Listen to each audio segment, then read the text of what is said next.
everyone, it's Arushi again, and today we're with a resident chef, McKenna, and we're here at Morning Dove, a retreat center through Fallen Tree, the same center that's funding our Operation Soup Pot Love. And today we're going to be making something really special. Hi everyone, I'm McKenna and I'm currently acting as Tenzo for the Morning Dove Zen retreat through Fallen Tree. Today we're making a very traditional Japanese monastery soup.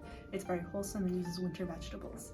I've personally spent some time in monasteries in Taiwan, and now it's a pleasure to get to introduce this monastery soup to you. So McKenna, can you get us started by telling us what tools we need to get ready for the soup? Yes, so get the sharpest knife you have. Right here we have some very sharp knives because we're on a Zen retreat and Zen monastic cooks talk a lot about having a very sharp knife, but just find the sharpest knife that you have in your house. We'll also need some cutting boards, a vegetable peeler, and 1 or 2 big pots that we have on the stove. Now, if you find that your cutting boards are sliding a lot like this can be dangerous when you're cutting. So a trick that I like to use is to put a wet paper towel, just a little bit damp, not too wet, underneath, and that will prevent it from sliding. So this one is much more stable than this cutting board. So what ingredients do we need to prepare to make the soup? So I'll talk about the ingredients in 2 parts.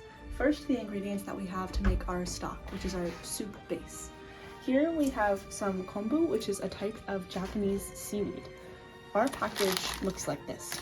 And kombu is really good for you because it has a lot of collagen. So I'm going to break these into thirds and then put them in our cast iron pot over here. Would you mind filling the pot a third with water? Of course. Thank you so much. We're very lucky up here to have well water, which means that our water tastes very fresh, but use whatever water you have at home. And then here we also have shiitake mushrooms, which we actually grew ourselves and dried here at Morning Dove. Actually, everyone can learn to grow their own mushrooms at a free workshop that we have this summer. Everyone is welcome to come.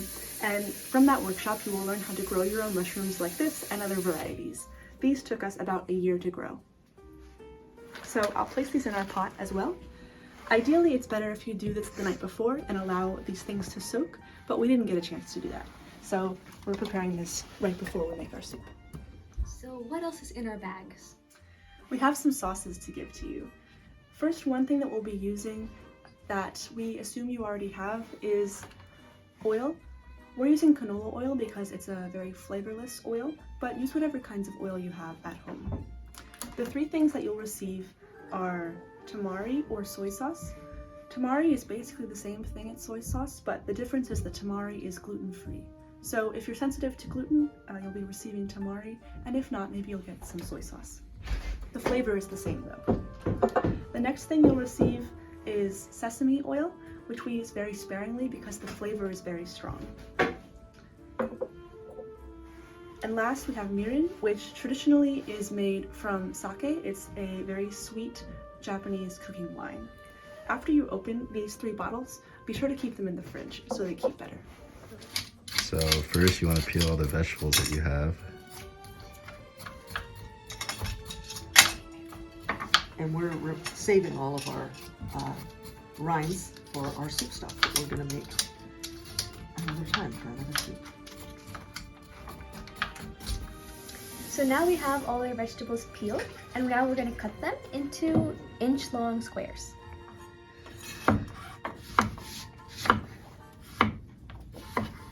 Everybody's just slicing their assigned vegetables.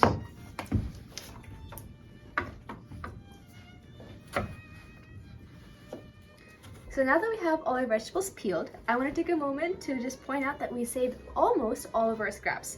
We just threw out the taro scraps because they don't taste that good, and these scraps we saved so that we can put them in the freezer, and when we want to, we can just add them to boiling water, simmer for like 4 hours, and you'll have a really delicious vegetable broth. Okay, so now we have our vegetables all chopped and we're going to do the first step of our soup. We're going to take our unflavored oil, we're using canola, and our sesame oil. Using canola oil, we're going to cover the bottom of the pan so that we can have a nice oil base for sauteing our vegetables. I'll do that now.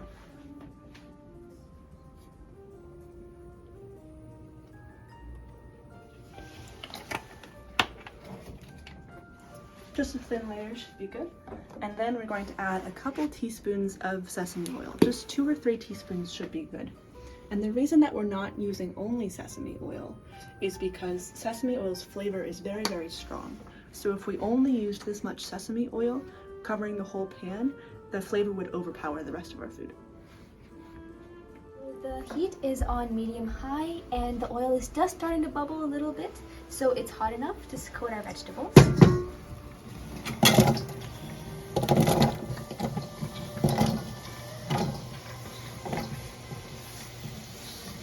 And we're going to let vegetables be coated in oil on high and then turn it back down to medium before it burns. So notice that all our vegetables are of even size except the ginger, which we've minced a bit.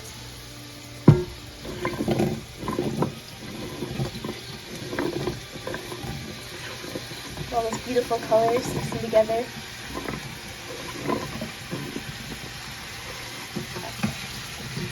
I'm gonna switch, I'm gonna stir, and then turn the heat down to medium.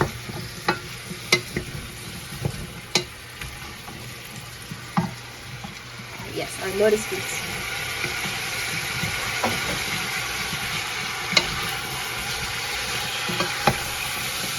Note that we haven't added our turnip leaves yet because they're so thin. If we put them in right now, they would get overcooked. Because the taro, for example, would take a lot longer to cook than a turnip leaf. So save those out for now.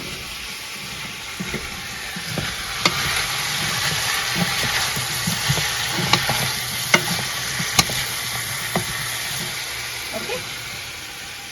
Bring it back down to medium and let them cook. So this is our mushrooms and our kombu. This is just on some heat right now. It would have been better if we prepped this the night before, but we didn't get to it. So this is what it should look like if you're prepping your morning meals. And just a quick note, do not stop stirring the vegetables. Let your arm get a little tired, but you don't want the vegetables to stick to the pot on the bottom. So just keep stirring them until they're ready. So I want to talk a little bit about this actual soup recipe. It has a name. It's called Kenchinjiru. And Kenchinjiru, the jiru is from oshiru in Japanese, which means soup. And Kenchin is a modification of the name of a monastery in Japan called Kenchoji. And Kenchoji is one of the oldest Zen temples in Japan. It's in Kamakura. It's a big monastery that trains monks. And it also came up with this recipe. Monks have to go out on begging rounds, and people give them whatever they want to give them. And sometimes people are very generous and want to give them nice vegetables. Sometimes people are really irritated with them, but it's kind of bad luck to not give monks something. So people will give them a carrot. People will give them a potato. People will give them a taro. People will give them a lotus root. People will give them some mushrooms. People will give them kombu. Sometimes they'll go to the tofu shop, and the tofu maker will give them all of the remains of the tofu at the end of the day, the pieces that have fallen off the main pieces of tofu. So this is a soup that we come to know as deprivation soups or hardship soups. This is the Japanese version of a hardship soup. Now, these recipes, things are expensive in the United States. In Japan, these are normal things that anyone would have in their back garden. A monastery would get them given as donations. And so this is a way of making a hardship soup. And we'll be talking in this project a lot about hardship soups because it's really worth recovering those recipes because they're very, very nutritious and they're also cheap. And people tend to associate them with the times that people pull together when times are tough. So we're going to be making Kenchinjiru. Thanks. So I'm getting a whiff of these vegetables and they smell amazing, which means they've started to cook. And it's about time to start adding the next step. Yes, so the next step is that we're going to add our broth to our vegetables. Just add the whole thing in. And then after that, we are going to add about 1/3 cup of tamari or soy sauce.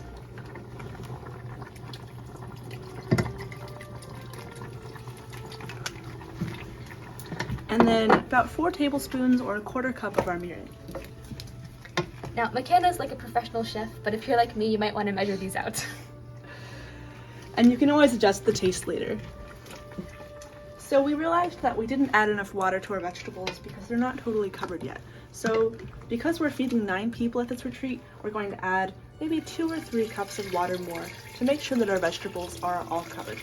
The nice thing about a lot of deprivation soups is that you can always add more water, add some of the base ingredients to bulk up the soup and feed another person if somebody unexpectedly arrives. So Arushi is over here adding some water and bringing these vegetables to a boil. Can you talk about why you're doing that? We just have a lot of people and we want to feed them all to the brim. And just a note, we are boiling this on high until the water starts to boil. Sounds good. And I'm washing and cutting these turnip greens. So I've just rinsed them off, and then I'm going to chop these pretty finely with this knife. Now, I'm going to be careful that my fingers are not in the way of this blade. So I like to hold my fingers like this, but that's personal preference. I'm going to chop this up, and then we're going to add to the soup. So now I'm just boiling this soup so that these vegetables can all cook. We have a lot of very nice root vegetables in here. You're going to have potatoes, in here we have yam, turnip, all sorts of yummy things.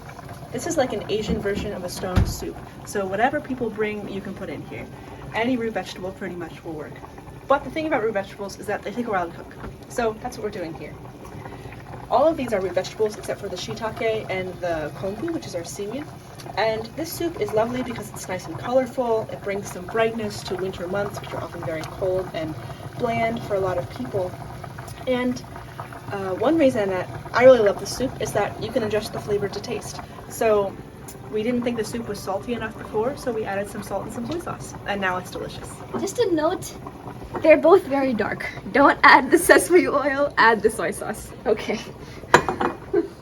So now our soup has been boiling for about 10 minutes, and I'm going to turn it down now so that we can add our turnip greens. So just going to bring my cutting board over to where my soup is so I don't drop any, and then add these in here.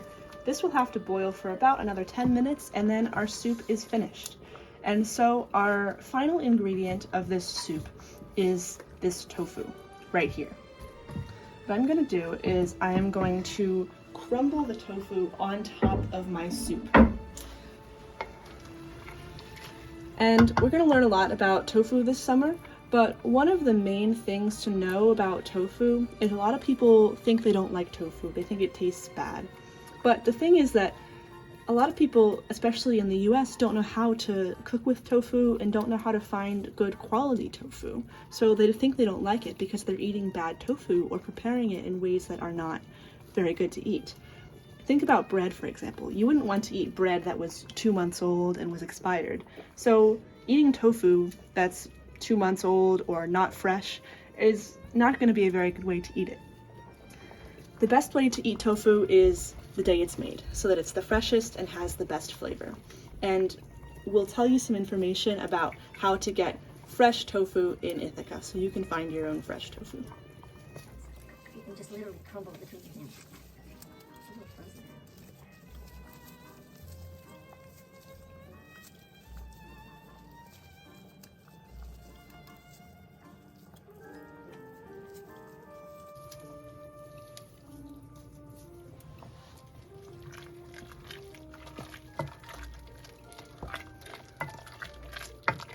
Now you see this beautiful green color of the turnip greens? That's a good way to know that vegetables are in the process of cooking, when they get this beautiful vibrant color.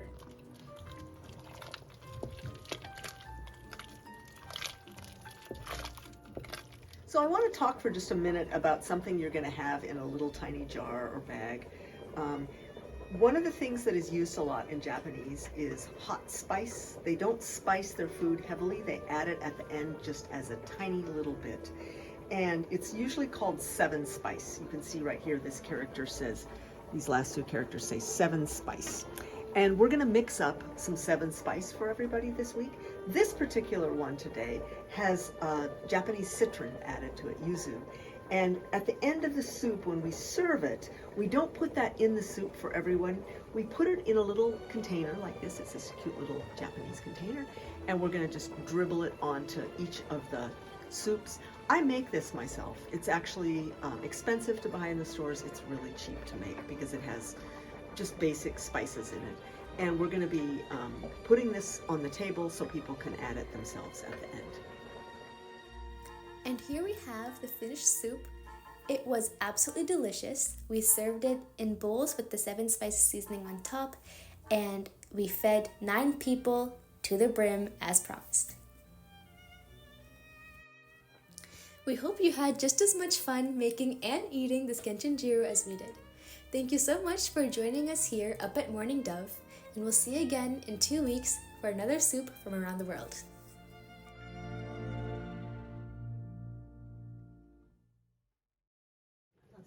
Wait, what?